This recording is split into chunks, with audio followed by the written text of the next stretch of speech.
Well, hello and welcome or welcome back to Read Becca.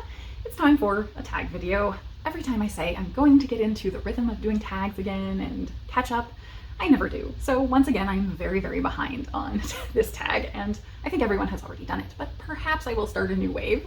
And I was tagged by Gina Stanier of Gina Stanier Books, Dia from Novel Idea, and also Pat from Book Chat with Pat. This is the Phenomenal Woman book tag. This tag was started by Marilyn Maya Mendoza, the lovely baby boomer booktuber, and she started this as in honor of her booktube anniversary, but also in honor of Maya Angelou, who is of course a phenomenal woman and famously talked about phenomenal women. So this is celebrating phenomenal women throughout, and just a few prompts to talk through honoring some phenomenal women that you love in literature specifically. So let's go with the prompts. Prompt number 1, who is your favorite phenomenal woman author? I feel that's fairly obvious. Ursula K. Le Guin is my favorite phenomenal woman. Not just as an author. She was an anthropologist. She was a mother. She was a activist. She truly was a radical of her time. She changed and shaped science fiction and fantasy for those of us who are readers today. And so that has to be Le Guin. So I do want to read a short snippet from one of her essays. This is Language of the Night, a collection of her essays specifically on writing and craft, to do with genre fiction, science fiction, and fantasy specifically. To read War and Peace or The Lord of the Rings plainly is not work. You do it for pleasure, and if it cannot be justified as educational or as self-improvement, then in the Puritan value system, it can only be self-indulgence or escapism, for pleasure is not a value to the Puritan. On the contrary, it is a sin. Equally, in the businessman's value system, if an act does not bring in an immediate, tangible profit, it has no justification at all. Thus, the only person who has an excuse to read Tolstoy or Tolkien is an English teacher who gets paid for it. But our businessman might allow himself to read a bestseller now and then, not because it's a good book, but because it's a bestseller. It is a success. It has made money. To the strangely mystical mind of the money changer, this justifies its existence, and by reading it, he may participate a little in the power and manna of its success. If this is not magic, by the way, I don't know what it is.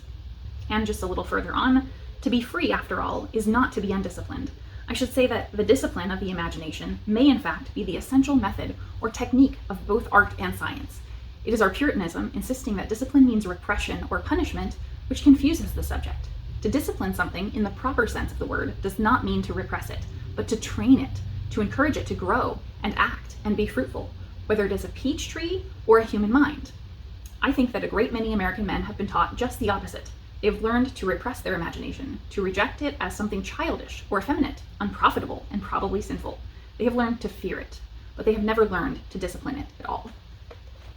So she was such a great thinker in our world and has had ripple effects on so much of how literature works. She had conversations with so many great authors of today. So question number 2 is, what book features your favorite phenomenal woman character? This is probably another overly obvious selection for me because I talk about it constantly, but this is Anne of Green Gables by L.M. Montgomery.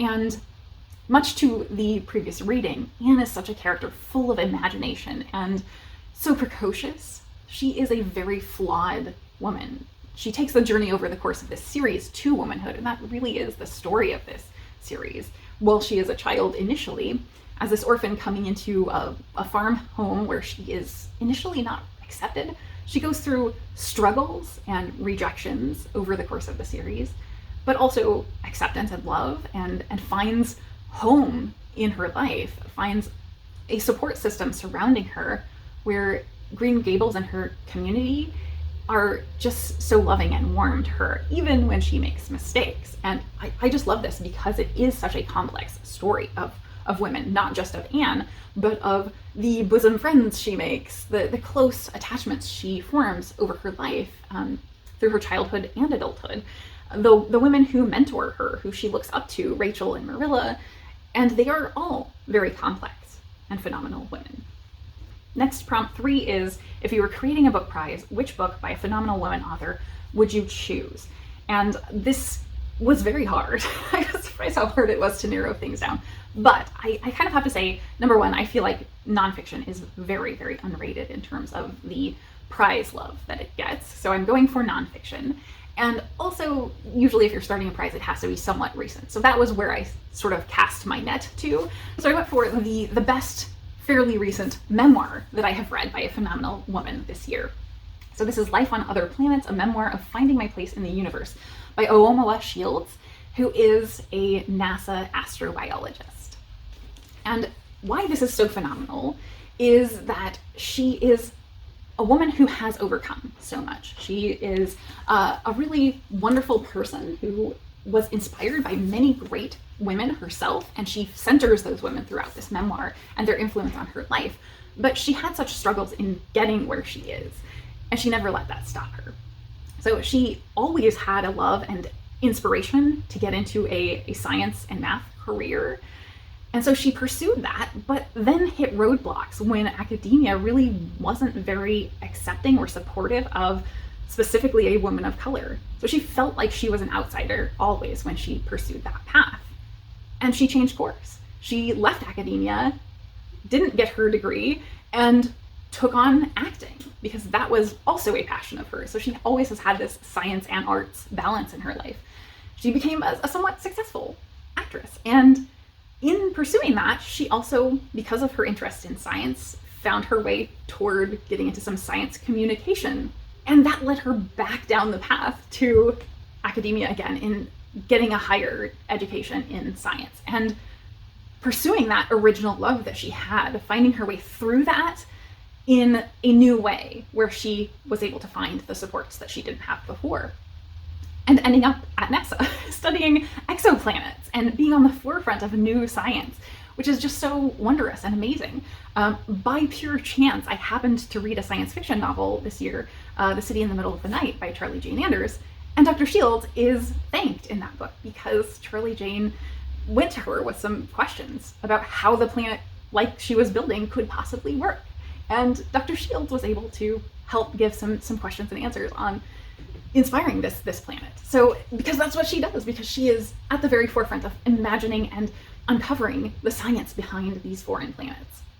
So, she is truly a phenomenal woman. I was so lucky to see her speak at our science center, and she just deeply, deeply inspired me. So, I think that is it for all of the prompts except for number 4, tag some phenomenal women booktubers. I think really just about everybody has already done this tag. So I think I'm going to go a route that is slightly different in that.